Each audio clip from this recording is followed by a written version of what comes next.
I'm going to call this meeting to order of the Carver Finance Committee on November 9th, 2020. The time is 7:03. So we don't have a flag handy. We will save our pledge for the next meeting in person. We're going to go right to, and there's no public here for comment, so we're going to go right to a nomination for a new vice chair. Alan, I'd like to make a motion to nominate Adam Holmes as a vice chairman. I think Adam's knowledge and passion for the town of Carver would make him a great fit for this position. Second. Yep, I'll Motion second that. made and seconded to nominate Adam Holmes as vice chair. Any further discussion on that? Any further nominations? Hearing none. We'll take a vote for vice chairman for Adam Holmes. All those in favor, just raise your hands. Looks like unanimous. Congratulations on my condolences. I'm not sure which yet. Yeah, thank you guys, and thank you, Beth, very much. I think you'd be great, Adam. Thank you. Since you're the new vice chairman, you got a quarter in your pocket? Going here somewhere. Yeah. Yep. Crystal, would you and your dad call it heads or tails? Sure. What do we call Which it? would you like? Heads. Heads. Flip the coin. What is it? Tails. Okay. Crystal says, story of my life. Hi, Jennifer. All right. So I'm Jennifer Allison from Health Imperatives. And I thought I'd start just by giving you a little bit of an overview of the services that we provide.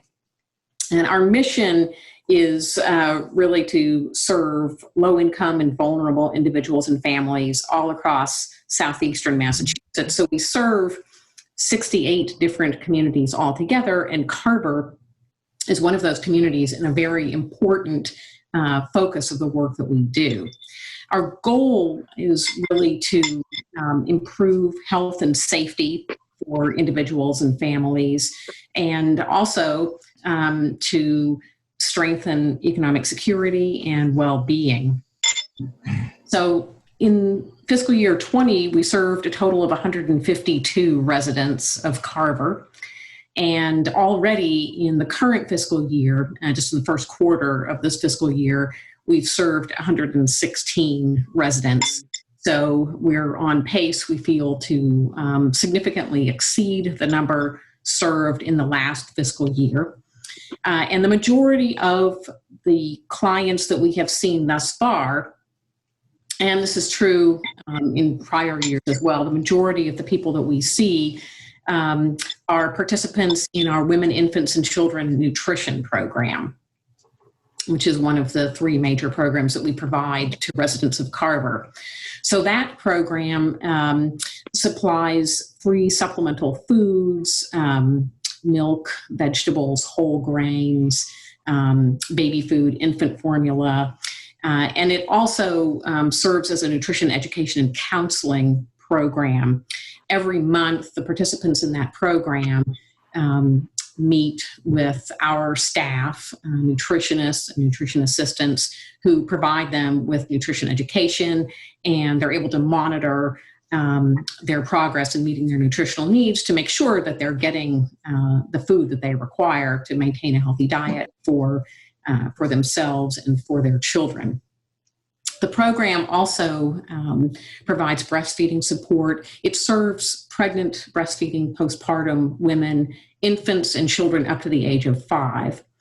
So breastfeeding support is a significant part of this. So there's one-on-one guidance provided around that. And since the start of the COVID-19 pandemic, we've also offered, instead of an in-person breastfeeding support group, we've gone to an online support group. We also provide online cooking and nutrition classes. Again, prior to COVID-19, those were provided in person, but we've migrated online to make them more accessible to folks under current circumstances. And then finally, that WIC program provides referrals to a wide variety of resources for housing, fuel assistance, dental and medical care, childcare, transportation, all those sorts of things. So WIC is one of our principal programs. And then another big piece of what we do is provide support to survivors of domestic violence and sexual assault. So that set of services includes crisis counseling. We employ social workers and mental health counselors who assist individuals who've been affected by violence. We also run a hotline, a 24/7 hotline for survivors of domestic violence and sexual assault. And we offer group support. So again, like with some of our WIC services, the support groups are now online during the pandemic. And then we provide advocacy services, which really consist of helping survivors of violence to obtain restraining orders and assisting them in doing safety planning. And finally, we do provide violence prevention education, although given the circumstances of the pandemic, that's been not entirely curtailed, but it's not functioning at the same level that it was before. We're doing as much as we can online, meeting with partners and different groups to provide that information. But we hope in the not too distant future that we'll be able to resume in-person services. The crisis counseling that we provide is at this point kind of a combination of in-person counseling for those with the most urgent needs. We're providing those in-person services. And then we're also doing online counseling sessions with survivors. And the third major piece of our programming is sexual and reproductive health care through our clinic in Plymouth. So we provide a variety of services there, testing for HIV, testing for hepatitis C, testing and treatment for a variety of sexually transmitted infections. We also offer birth control and pregnancy testing. We provide HIV prevention educations and HIV prevention education and counseling. So there's a variety of services provided there, and we really emphasize a trusting relationship with a healthcare provider and provide opportunities for patients to ask questions, engage in harm reduction, figure out what their risks are, and then work collaboratively with them to create a care plan that will reduce their risks. So those three programs are the services that we provide for Carver residents. Again, the WIC nutrition program, services for survivors of violence, and then we also provide sexual and reproductive health care. So in a nutshell, that is what we do. And I don't know if you have questions for me or anything else that you'd like me to describe or explain. Thank you very much. I'm assuming that last year's grant was a success. Yes. Just by reading in your budget here where it talks about the previous years and what we've done and so forth and so on. Anybody on the committee have anything they want to add to this or any questions they'd like to ask? Just one that comes to mind, Alan. Go ahead. Do you have doctors that are available and willing to help patients that, can't necessarily afford to, go to a physician and stuff? Yeah, that's a great question. So we do have physicians who oversee the services, the sexual and reproductive health services that we provide. The services on site are provided by nurse practitioners. And we see clients all the time who either lack insurance or underinsured or are not able to pay for services. So all of our services are free or low cost. We never turn anyone away for an inability to pay. And I would say upwards of 90% of the clients that we see in our sexual and reproductive health clinics across the agency as a whole are low to moderate income.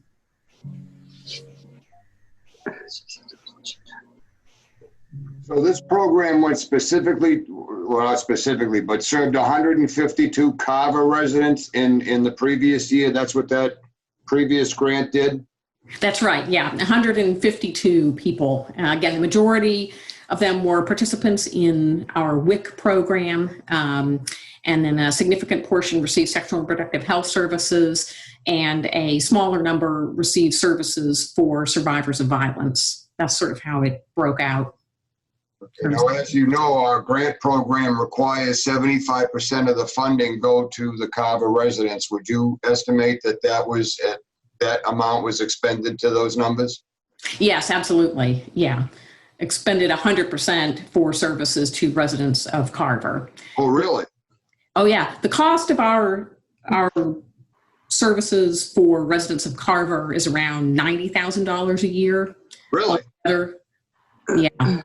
Right. About 66,000 of that covers personnel costs for people providing the services. And then around 24,000 is for other costs like program supplies, staff training, occupancy costs like rent, utilities, and things of that nature. So we apply 100% of the grants that we receive from the town of Carver to the services for Carver residents. Well, that's awesome. I'm glad to hear that. Anybody else? Beth? Hi, Meg. Meg joined us, but she hasn't said hello yet. No, I like how you broke it down in the budget portion, how 90,000 was for Carver and all the detail below. Thank you. It's very helpful. Sure. Yeah, looks good. Meg, did you have any questions? Me? Yeah. No. Okay. Thought I'd ask. Bill, this is your first year in dealing with this. 2 years ago, the town meeting gave FinCom $25,000 to allow us to produce a grant program, because the state law requires that any money that is expended by cities and towns in a grant program needs to be to the benefit of the residents of the town. So we established a couple years ago a $5,000 cap and the stipulation that it had to be a 501c3 corporation, and 75% of the funding had to directly benefit the residents of Carver. So that's why you're hearing what the program did last year, because this is their turn to come back now and tell us, how did this do last year? And in the same breath, they're asking for a grant for the current year. Now, we are late. This would normally have been done around April, but because of this whole pandemic and then the spending freeze, which you can blame Meg for, it's all her fault, we didn't get to it until now.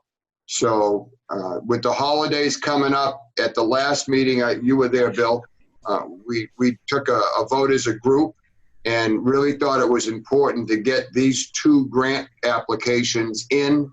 And if we were going to vote yes, process them. If we were going to vote no, let them know, because the holidays are coming and it's going to be difficult.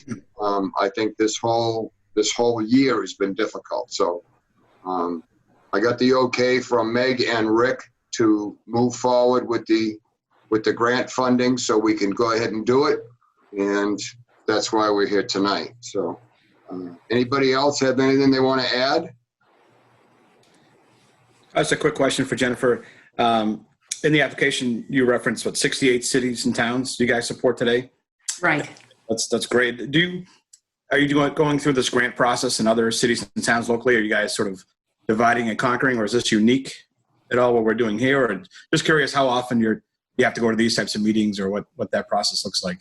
That's a great question. Yeah, we do receive funding from, I would say, about 5 other cities and towns among the communities that we serve.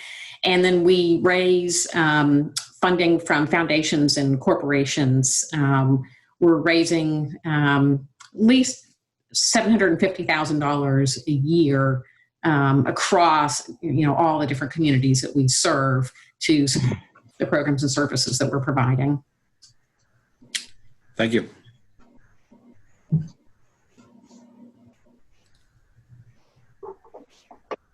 Okay, anybody else?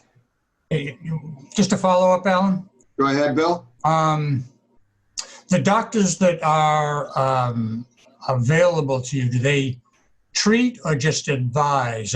What keeps coming to mind is, Doctors Without Borders. They go to other countries and free services to the people there. And there seems like there's enough needy people in this country. I'm just wondering, do you have some doctors that are benevolent enough to say, we'll take care of that problem?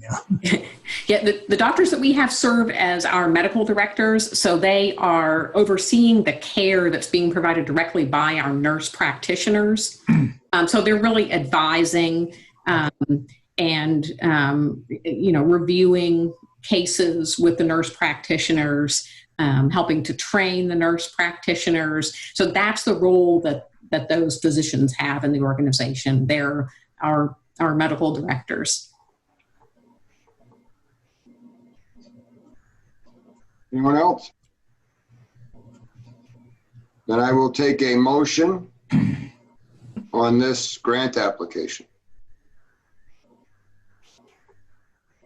I make a motion to approve the grant application for Health Imperatives, Inc. for the $5,000. Adam Holmes will second that motion. I have a motion made and seconded to approve the $5,000 grant to Health Imperatives, Inc. Is there any further discussion? I'll need a roll call on this, please. Bill Cullum? Bill Cullum says aye. Aye. Beth Felger? Aye. Pat Maha? Yes. Marie? Yes. Bill? Yes. Pat Keneally? Yes. And Adam Holmes? Yes. Ellen Germain says yes. I did it that order just so you don't think, because that's the order you all are on my screens. I'm just going across the screen. That has been approved unanimously. 5,000. Thank you. We really appreciate it. Oh, my pleasure. Now, Jennifer, would you do me a favor? Would you make sure you send us an invoice like you did last year? Yes. Then you can send it either, you have my email, you can either send it to me, Okay. or you can mail it to the town of Carver, but it'll end up to me anyway, because then we have to sign off on it, and then we'll give it to Meg, and Meg will process it. So Okay. if you email it to me, it will get to Meg faster. Okay. All right? Alan, one other question. Yeah? I'm just wondering, Jennifer, do you collect goods or like clothing or things like that type of household stuff that? We do. We get quite a few in-kind donations of clothing, toiletries, children's toys, a variety of different things that the clients that we serve can use. Yes. Okay. So we've got the address. If I had a bunch of stuff that, looking to move on and don't want to just throw them out, we can check with you. Absolutely. Yeah. Okay. Yes. Donations can be dropped off at our administrative office in Brockton. And then from there, we determine, where the families are located who need those supplies, and we get them to them. And we can get a list of stuff that normally people would need and things? Sure, yes. Okay. Yeah. I'll get Bill all your contact information, Jennifer, and then if he has questions. Great. Thank you so much. Thank you. Thank you. Yeah, thanks what you do. Thanks what you do. Okay, the next one, and we're very familiar with this. Hi, Crystal. Hi. Crystal's here from Shane Gives Thanks. Everybody knows. So, Crystal, I'll give it to you. It's all yours. Oh, thank you very much. Shane Gives Thanks is the only food pantry in Carver. I can tell you last month with the COVID pandemic, we have seen such an increase in numbers, especially through our Paint and Pack program, which that program is a backpack school food program that is currently still running. We have 25 students enrolled in the school system currently that accept that, and we have another 25 students that are either remote learning or a homeschooled at this point that are enrolled, so that's 50 students altogether. We had 990 visitors visitors last month to the pantry. 722 of them were families out of Carver. So that's a quite steady increase. Just in the past month, in the past 3 months, there's been over 1,800 families that have visited us. This pandemic has really, really taken a toll on those who would normally never have to use a food pantry. We're finding are coming to our door and just needing help. This pandemic is very scary for everybody, but, we have as much services as we have to offer. The food where, we haven't been able, we've been able to stay open our 4 days a week. We have been able to hand out even more food, including, more fresh fruits and vegetables, more meats, things that are more expensive at a store. We've seen an increase in senior citizens come out that no longer can go to the store. It's not safe for them to go to the store. So they're utilizing pantries as a safe alternative. And we're very happy that we've been able to provide all of that food. We've been able to provide veterans, some meals, some extra food, especially an increase in the number of veterans that have come from Carver, that we have many stories of, I've never had to use a pantry before. And this pandemic has honestly taken such a toll. But we're thankful for the people of Carver, and we're thankful for the support that we receive, where 100% of donations go directly into the food pantry. Nobody at the food pantry receives a paycheck. Shane's motto is nobody should go without. So not only do we accept Carver, we do accept those from other towns, but we are seeing an increase in the Carver families that are needing us during this difficult time.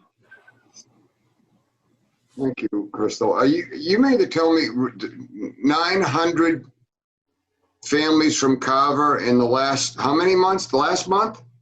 The last month we had 990 guests to the pantry. Yeah. 722, I believe, I don't have my paper in front of me, so I apologize, but 722 were from Carver.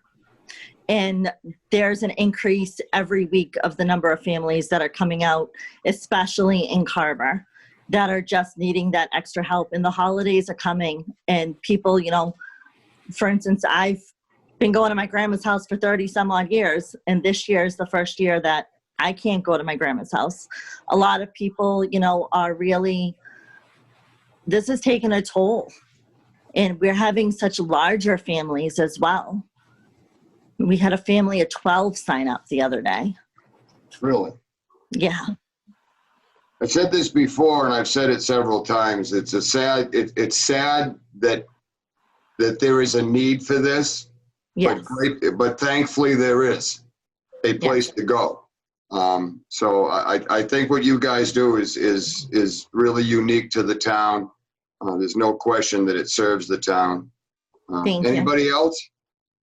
Crystal, what are the most needed items? Currently, we're getting ready for Thanksgiving. So the most needed items at this time are stuffing, gravy, cranberry sauce, and as simple as instant potatoes. You're thinking of Cranberry Town, cranberry sauce wouldn't really be a big need. We'll have to make a couple of phone calls on that one. All Pat, right. you wanted to jump in, Pat? Yeah, I'd just like to say what a great program it is, and we're certainly just thrilled to have you there. But I'd also like to say hi to that fellow next to you, Walter. Hi, Pat. How are you? How you doing? Walter and I, we worked together many years at the Carver School Department, and it was a wonderful relationship that we had, a good working relationship. And I want to say hi to you, Walter, and I'm hoping you're enjoying retirement as much as I am.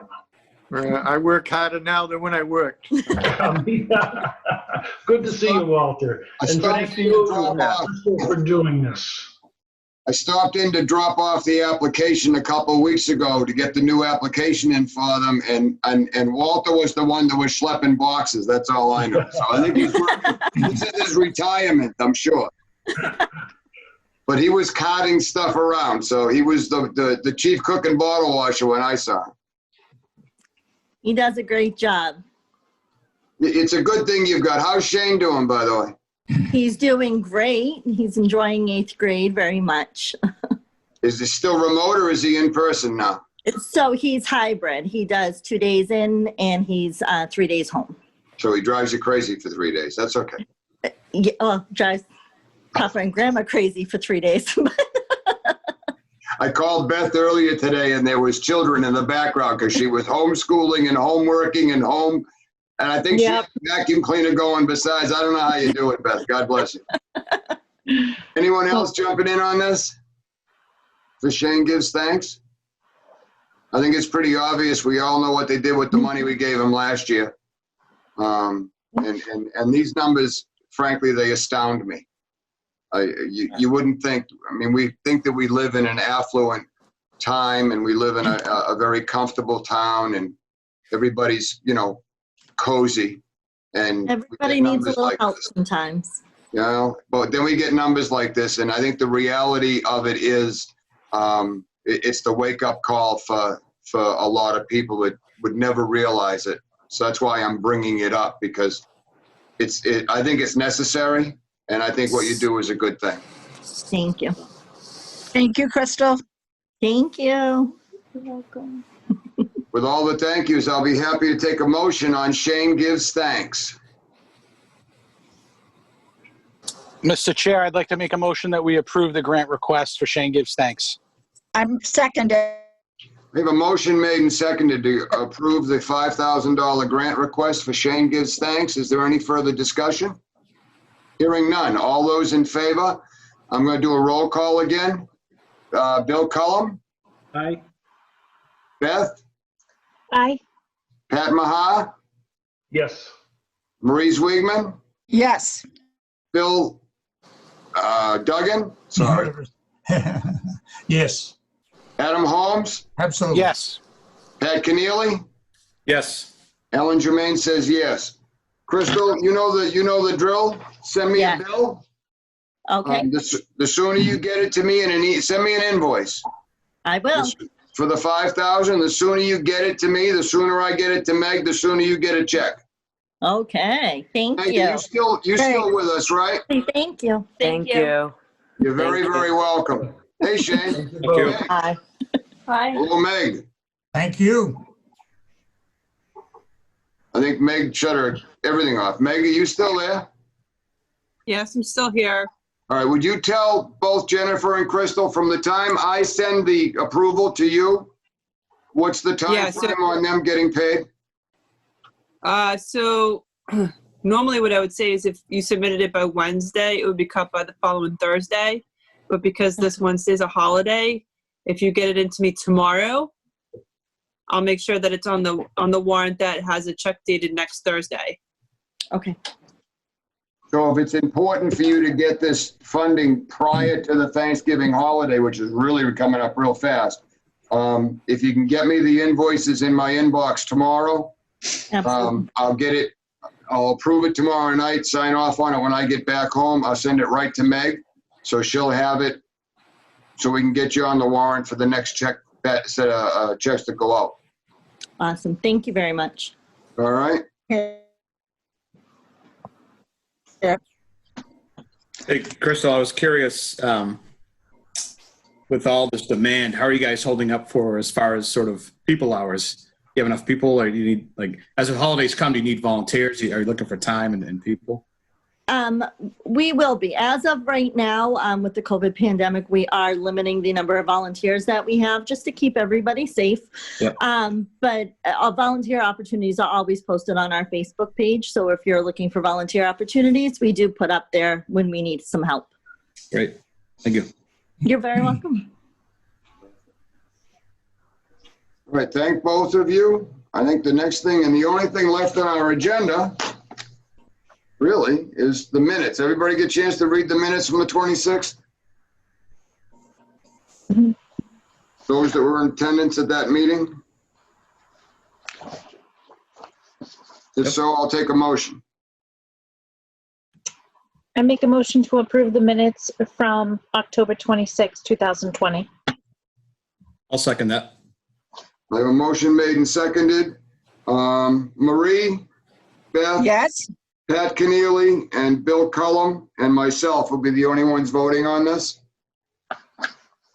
Yes. Even though that's not going to give us a quorum because Kate's not here, but we can never make a quorum for this particular meeting, so these minutes, so it will be the rule of necessity. So I need we've made a motion. Do we have we have a motion made and seconded? I'm sorry. Yep. Mhm. Any further discussion? All those in favor, just raise your hand. So we have that passed unanimously. And it looks like 5-5-0.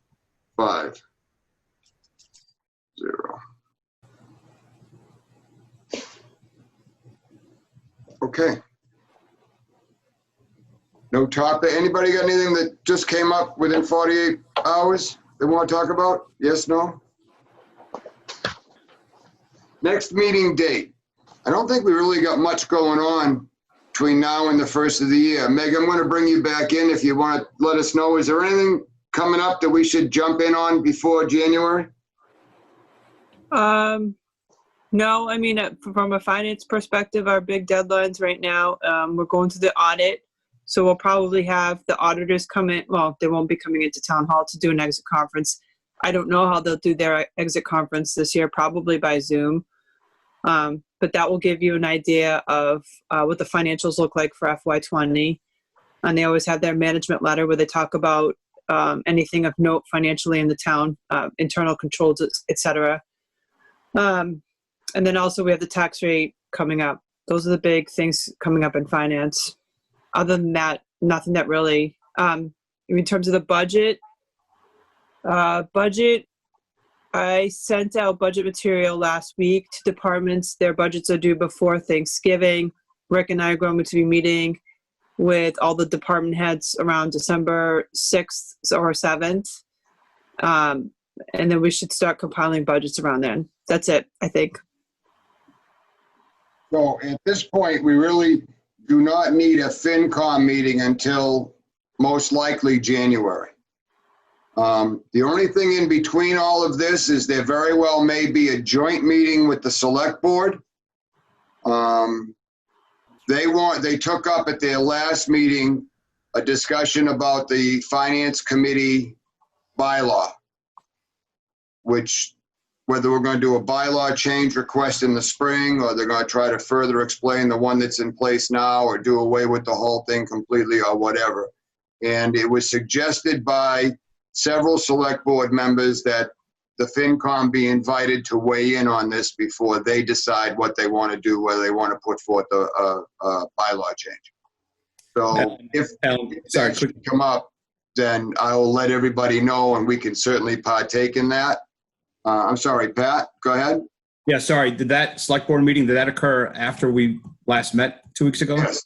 Yeah, it occurred. This was the last one they did the other day. They asked Rick to further define it. There was some talk about maybe having it mirror the bylaw for capital outlay. And then the suggestion was made from Mr. Belbin and Mr. Townsend that the finance committee be allowed to weigh in on this before they make before the select board makes any decisions. So I have not heard that yet. That's what I saw on the video. No one has reached out and told me that yet. But I think that at the very least, we should be able to. Several of us sit on other boards and committees. It's never been a problem to the best of my knowledge. If the town meeting so wants to do away with having FinCom members on anything other than FinCom, so be it.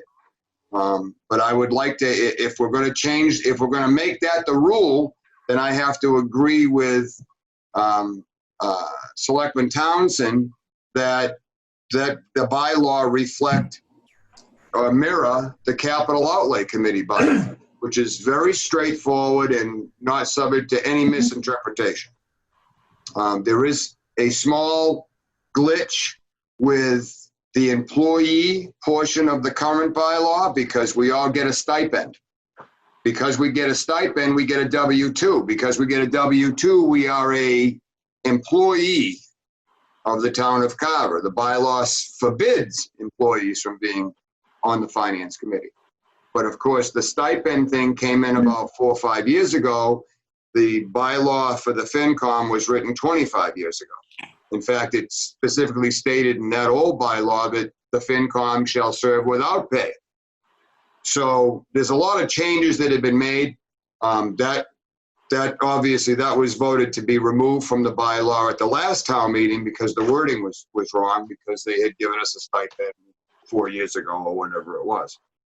So there's a few things that got to be adjusted. Obviously, the town employee portion needs to be. I think they'll need to further define what a town employee is, or if they'll use the wording that excludes the stipends from making it for that definition. So there's some work that's got to be done. If something should come up, then between now and the first of the year, I'll certainly send an email out to everybody. And I assume with the way things are going, that meeting would most likely be on Zoom also.